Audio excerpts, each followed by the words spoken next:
తెలంగాణలో ఉచిత బస్సు ప్రయాణం రద్దు. అవును, ఉచిత బస్సు ప్రయాణం రద్దు చేసేందుకు హైకోర్టులో పిటిషన్ అయితే వేయడం జరిగింది.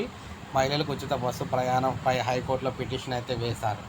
టీఎస్ఆర్టీసీ బస్సులో మహిళలకు ఉచిత ప్రయాణ సౌకర్యం కల్పించడాన్ని సవాల్ చేస్తూ ఇటీవల హైకోర్టులో పిటిషన్ దాఖలైంది.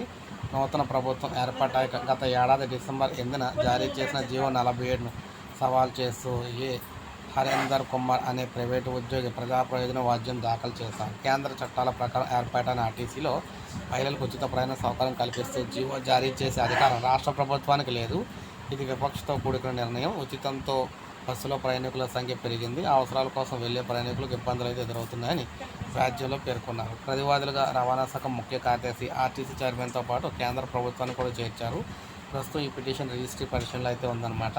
సో దీని విచారణకు వస్తే మరి ఉచిత ప్రయాణం రద్దు చేస్తారా ఏంటి అని చెప్పేసి రాష్ట్రంలోని మహిళలందరూ కూడా భయపడుతూ ఉన్నారు. సో ఇది ప్రజెంట్ లేటెస్ట్ అప్డేట్ ఉచిత ప్రయాణాలకు సంబంధించి తెలంగాణలోని. ఒక లైక్ చేయండి, సబ్స్క్రైబ్ చేసుకోకపోతే కొంచెం ఛానల్ సబ్స్క్రైబ్ చేసుకొని ఫాలో